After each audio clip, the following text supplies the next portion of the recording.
I believe it was 50 grand. All right, team. I need your help. Check this out. All right, I can work with that. You know what the problem with you is, Coulter Shaw? You're so damn interesting.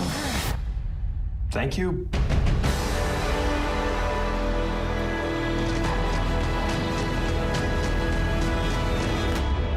You're gonna survive. Let's get you home. Come on.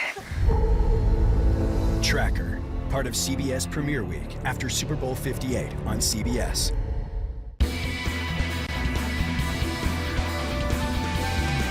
What's up, Doc? Bugs Bunny, that's what's up. What's cooking? What's up, Doc? Weekdays at 7 on MeTV 19.1.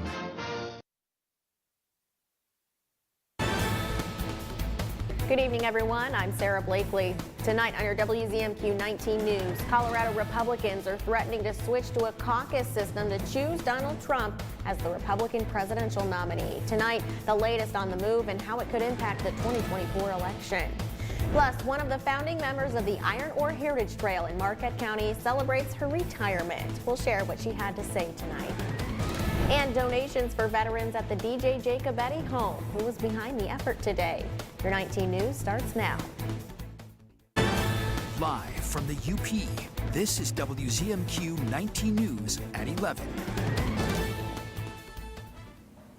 Another very cold night, but Ariane, at least we aren't seeing any rain or snow. But I guess I'd kind of take the snow at this point in December. I know. I wish I had some snow. If you have a snow machine, go plug that in, because that's probably how you're going to see snow for the next couple of days. I've got more on that after the break. Today we saw a high of 30 degrees out at the National Weather Service station, and we are expecting temperatures to keep on creeping on up. Right now, it is a little bit chilly out there, especially Newberry and Sault Ste. Marie. We're going to see you drop down into the very low 20s, so make sure you bundle up if you're headed on out. But clouds are continuing to persist, and then we've got warm temperatures as well. I'll tell you more after the break.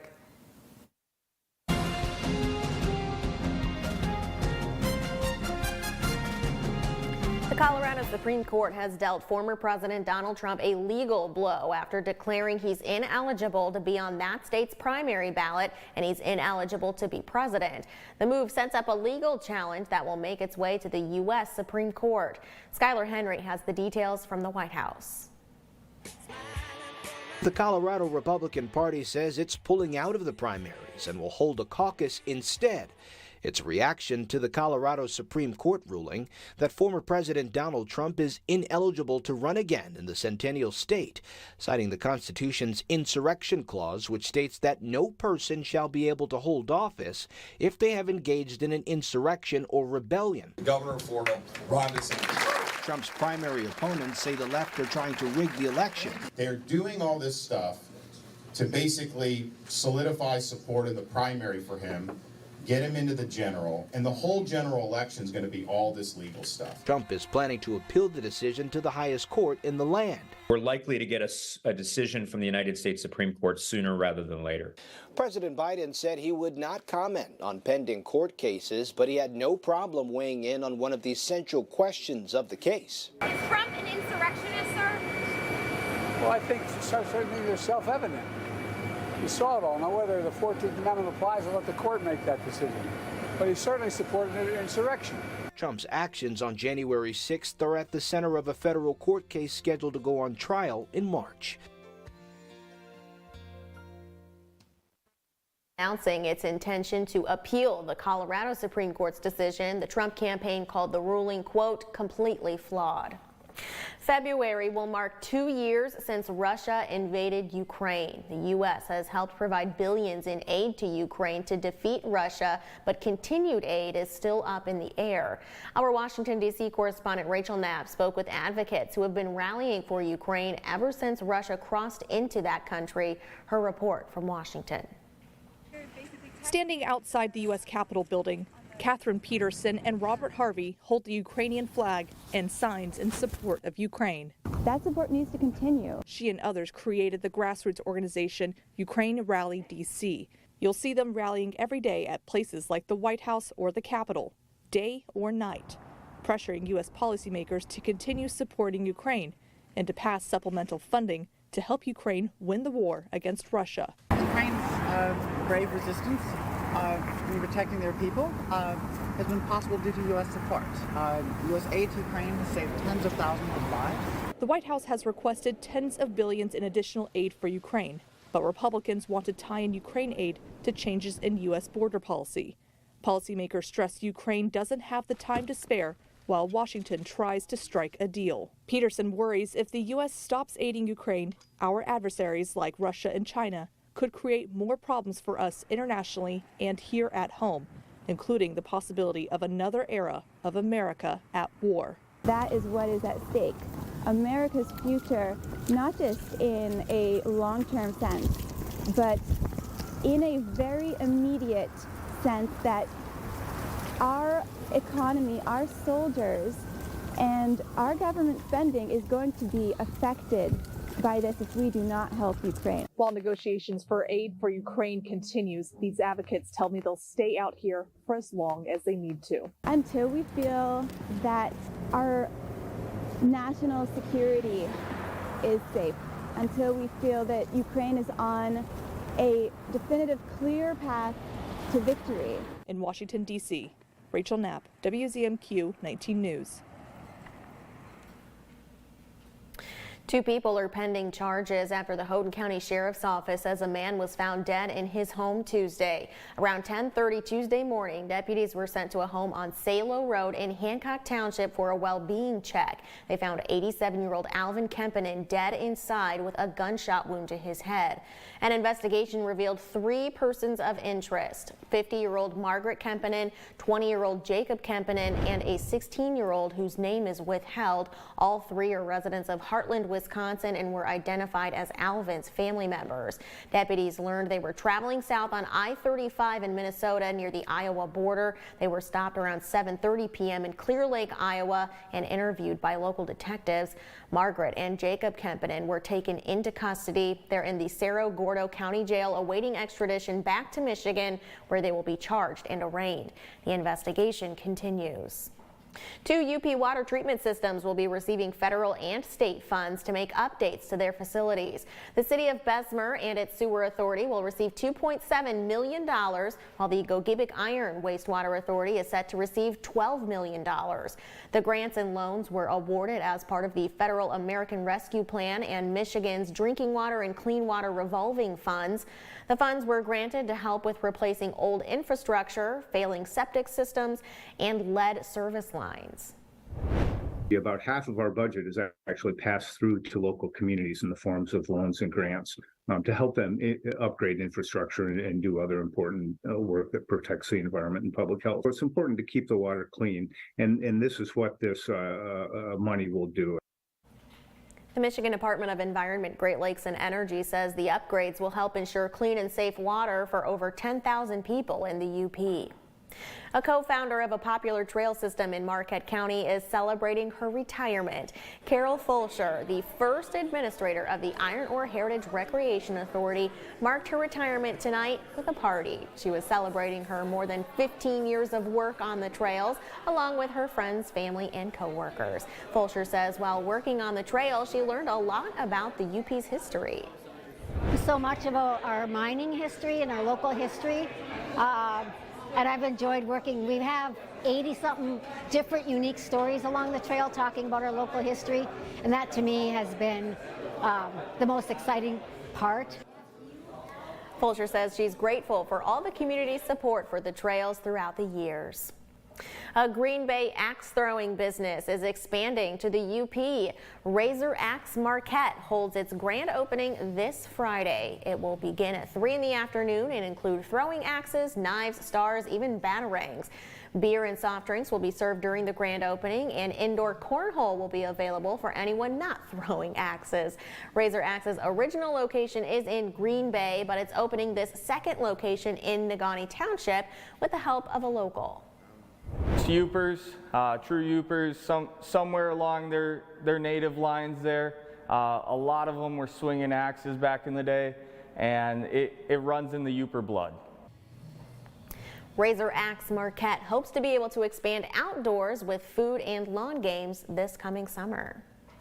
Your first morning weather forecast is coming up after this break. Plus, Dickinson County Ski Hill is looking to open up soon when the season starts at Pine Mountain.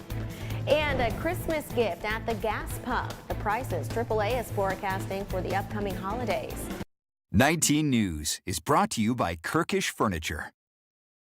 The wait is over. England Furniture's quick shipping is back at Kirkish Furniture. Choose your style and fabric and receive your furniture in as little as 30 days. Browse our in-stock selection or let our staff help you customize the perfect sofa or chair. Plus, 1 year free financing and free delivery.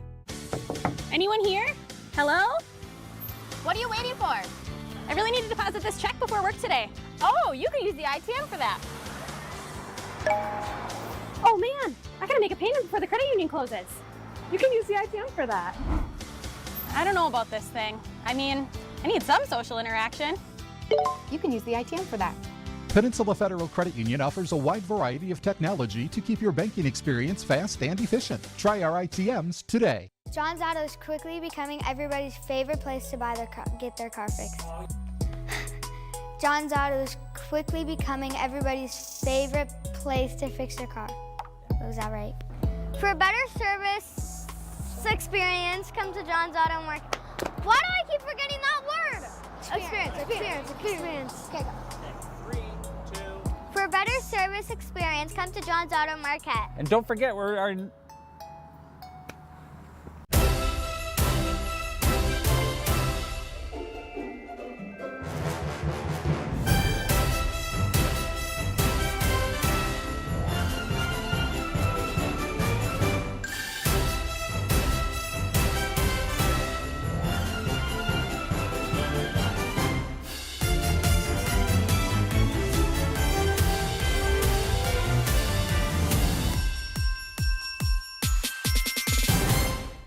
This is home for CBS, WZMQ 19.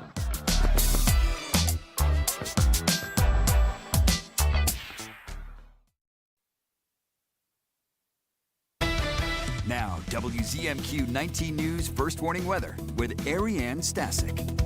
If I sound like a broken record, I apologize. We've got mostly cloudy skies this evening, and that will be our story into tomorrow. But those lows tonight will be dipping down mostly in the 20s, although a little bit warmer, possibly up in Eagle Harbor. Newberry, though, and Sault Ste. Marie, you guys are going to have the chilliest temps this evening into the early hours of tomorrow, Thursday, winter solstice. Okay, what we've got the past couple of hours and current conditions as far as precipitation goes, nowhere in sight unless you left your sprinkler on. Okay, clouds rolling in like I mentioned. We could see some sunshine here and there, but most likely we'll have very cloudy conditions, and those snow flurries expected to hang out in the central locations as well as over here in St. Ignace, but not expecting any accumulating snow. And then rain showers, drizzle, possibly freezing drizzle in the morning on our Friday. Again, a lot of that activity in the central locations, and we still are not expecting any accumulating rainfall. Winds coming out of the east. Those will change direction overnight into the morning and start pushing in warmer temperatures for Thursday and Friday coming from the southeast. We've got cloudy conditions. We've already talked about that. Steady temperatures tonight. Those highs tomorrow, 30 to 40 degrees. And then looking ahead to Friday, even though we've got a chance for some freezing drizzle, we've got temperatures 35 to 40, even possibly creeping up to about 45 degrees during the day, and those lows 30 to 35. I will take that. Okay, looking across the UP, conditions for Thursday, those temperatures in the 30s, and then maybe some sunshine here and there. Newberry, you guys have a really good chance of partly sunny skies. And then Friday, we're looking at lots of cloud coverage across the UP with, again, those chances of drizzle, but temperatures closer to 40 degrees. And taking a look at our highs across the entire UP. Manistee, you could see a high of about 37 degrees, 36 here in Marquette. Can you believe this? I mean, we're what, 5 days away from Christmas? Okay, 7-day outlook for Marquette. On Friday, we'll hit a high of 39, and then Saturday, 42, mostly cloudy skies. We've got another chance of drizzle coming on Christmas Day, actually likely rain showers. So don't fret. I've got some ideas for you coming up in about 15 minutes of what to do during Christmas Day when it is possibly raining in your location. And then that drizzle continuing into next week. Wednesday is when we'll see those temperatures maybe dip back down. And thank you so much, Sophia Murphy. She's down in our state capital in Lansing. She sent in some pictures of all of the festive lights that are happening down there. The Capitol Christmas tree is just so beautiful. I love it. Well, we haven't had a very cold month so far, but Carl Bonack says historically we have had some bitterly cold Decembers, and he says this has been a warm year overall. Looking back over the last year, we had one of the snowiest winters on record. We also had a couple of brief heat spikes during this past summer.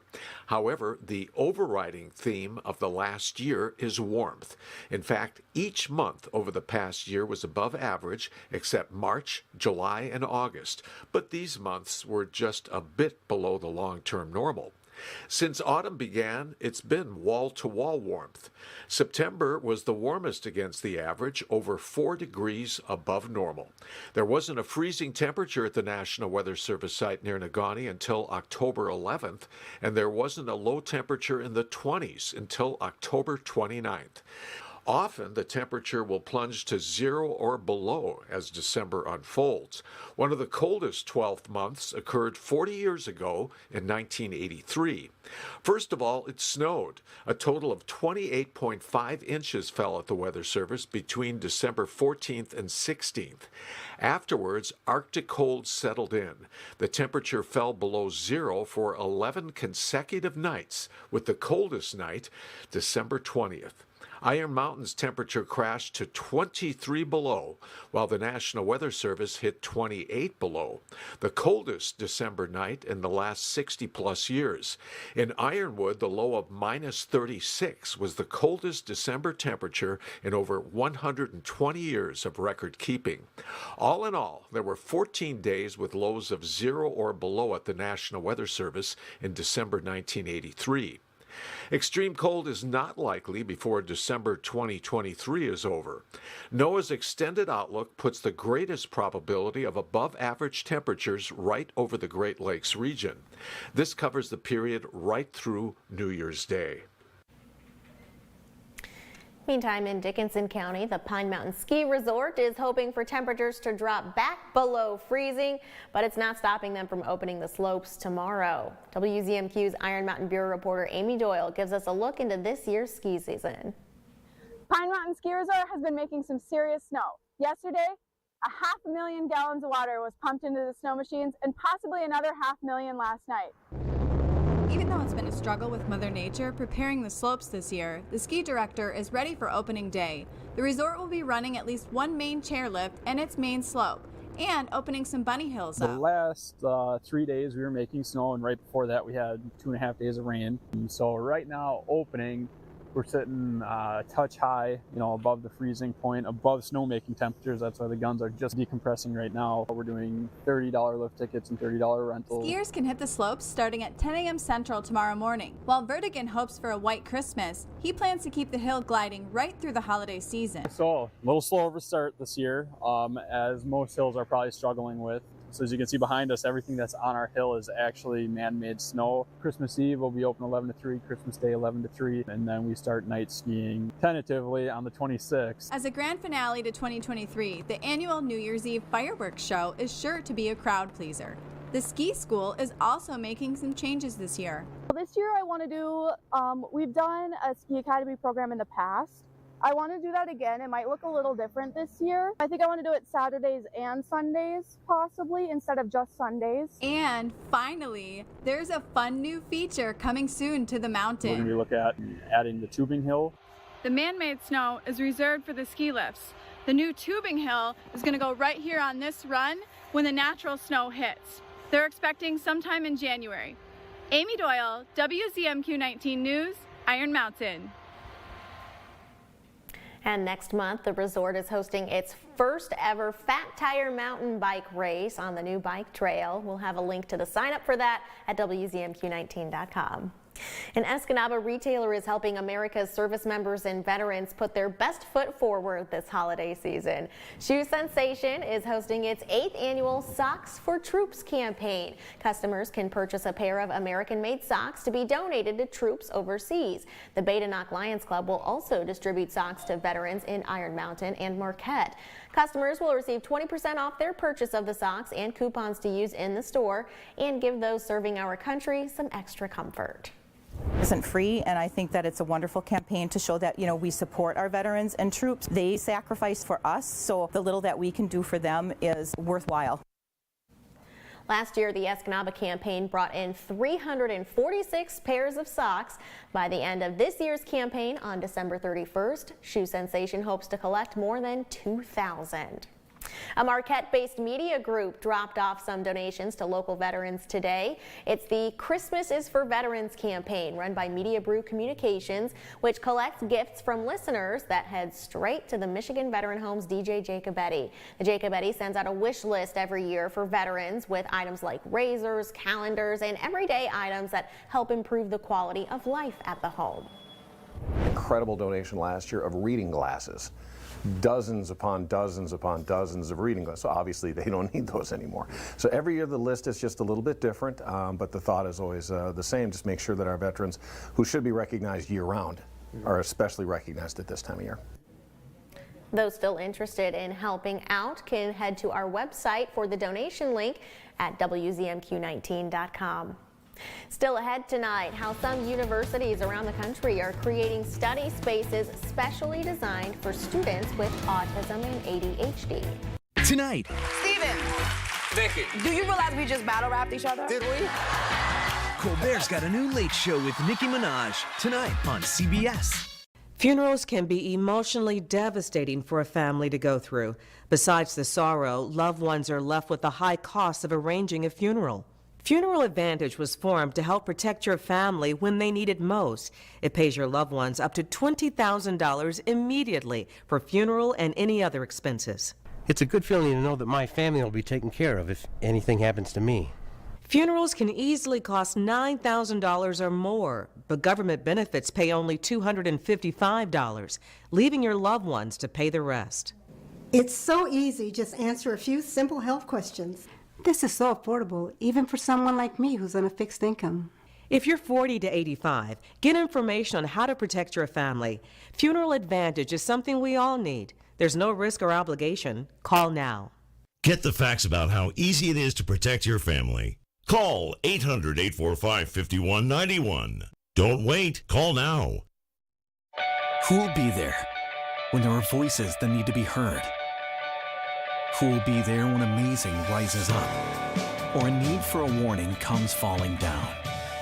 Who will be our ears and our eyes? Will you? Start a career in the broadcasting industry. Whether it's on air or behind the scenes, there's a world of opportunities waiting for you. Be there. Go to BeThereMichigan.com. Hi, Paul. Meet Opie Taylor. He's dramatic. A dreamer. I wish that I get a B in arithmetic. But most of all, I think you're the best sheriff in the whole world. He's devoted to Dad. It's Andy and Opie on The Andy Griffith Show. Weeknights at 8 on MeTV 19.1. You're watching the award-winning WZMQ 19 News, live and local with Sarah Blakely. AAA estimates more than 100 million people will drive 50 miles or more to their Christmas destination. Christiane Benavides tells us that many of those drivers are getting a gift of lower gas prices. Drivers at gas stations around the country are getting a welcome sight: lower prices. According to AAA, the national average is down about 20 cents a gallon in the past month and about 80 cents since August. A big relief for Julien Bueres, who drives a large truck for work. Well, this is a 35 gallons, so imagine it goes from $100 a fill up to $80 a fill up easily. The last few years have been a roller coaster ride for gas prices. The national average dropped $1 a gallon from 2019 to April of 2020 during the pandemic shutdowns. It then shot up to more than $5 a gallon in the summer of 2022, and now it's right around $3 a gallon. And experts believe prices could go down even more. We're seeing the effects of falling oil prices. A lot of that is due to the global economy, which has slowed down. Analyst Patrick DeHaan says drivers in about 30 states are paying less than $3 a gallon. Gas prices should remain near these seasonal lows, but we could be on the cusp of getting as good as it gets, at least for now. He says prices could bottom out in the coming days and then start following a seasonal pattern in the new year. Are we now returning to normal levels? We are getting closer. I would think that by mid-February, we'll likely start to see gas prices rising seasonally before a peak that happens in close proximity to Memorial Day. DeHaan says drivers should enjoy the low prices while they last. Meanwhile, the CDC says COVID cases are on the rise in the U.S. just in time for the holidays. Health officials say the spike is being driven by the subvariant JN1, responsible for about 15 to 29% of new infections across the country. The fast-growing strain has been deemed a variant of interest by the World Health Organization. Doctors say it's a subvariant of Omicron and is very contagious. But there are two good things about it. One, it's not producing more severe disease. And number two, the laboratory studies would indicate that our currently updated COVID vaccine does provide protection against severe disease caused by this variant. Health officials are also urging Americans to get vaccinated against the flu and RSV. Students with different needs, including autism or ADHD, can face many challenges, but now more schools are providing spaces to help create equal opportunities. Michael George introduces us to sensory spaces. Libraries should be the perfect place to study, but NYU grad student Uni Rosie Lee, who's autistic and has ADHD, always finds it hard to focus. I'm very sensitive to particular types of lighting, particular types of sound. The desk lamps were very harsh. A lot of them flickered and strobed, which for me was a bit of a sensory hazard. Rosie isn't alone. People who are neurodivergent have brains that function differently and can have difficulty studying in crowded spaces with lots of light and noise. So NYU created this section of the library designed with their needs in mind. It's called a sensory space. A low sensory space is designed to provide a kind of calming environment for students who may need to take a break from kind of the day-to-day normal kind of interaction in the world. The room is filled with calming blues and purples, low lighting, sound dampening panels, and comfortable furniture for both sitting and lying down. There's even a private pod with customizable temperature and lighting. We listened to individuals that are neurodivergent. You know, what were their needs? That is the most important thing professionals can do, is listen to autistic individuals and really understand what their needs are. More schools are creating sensory spaces. It's even something you'll find in many airports nowadays. Even Six Flags St. Louis offers a sensory room. For Rosie, having a place like this makes a world of difference. The fact that we have a space that addresses that, I think, really has helped me succeed academically. A growing concept that can help make sure everyone has a chance to succeed. The Tampa Bay Buccaneers have 2 dedicated rooms at the Raymond James Stadium for visitors who have special sensory needs. Well, some of us could be waking up to light flurries tomorrow, but our Wednesday is looking mostly clear. Ariane has the outlook on the way. And the homeowner behind this spectacular Christmas display at a house in Negaunee. That's our final story after this. Bucko's Party Store, where the party starts. They're your party store and more in Calumet. They have a great selection of snacks, frozen food, craft beers, and top shelf liquor. When the winter chill gets to you, keep warm and in style with Keweenaw alpaca gear. Save your bucks at Bucko's! Bucko's Party Store, open 7 days a week from 8:30 a.m. to 11 p.m. on 5th Street in Calumet.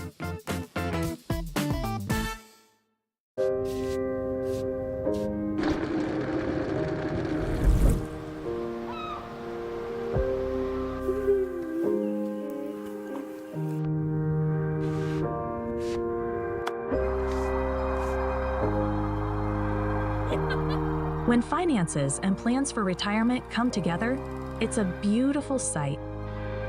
Join our experts in shaping your tomorrow today. Shop hundreds of Lazy Boys at Kirkish Furniture in Houghton. Kick back in comfort in an industry-leading recliner. Choose from all fabrics, colors, and sizes with prices starting as low as $4.99 plus free delivery. Shop Kirkish Furniture in Houghton today. This is home.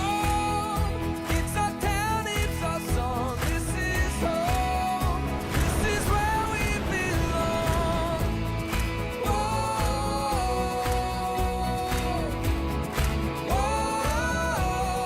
This is home. Yeah. This is home.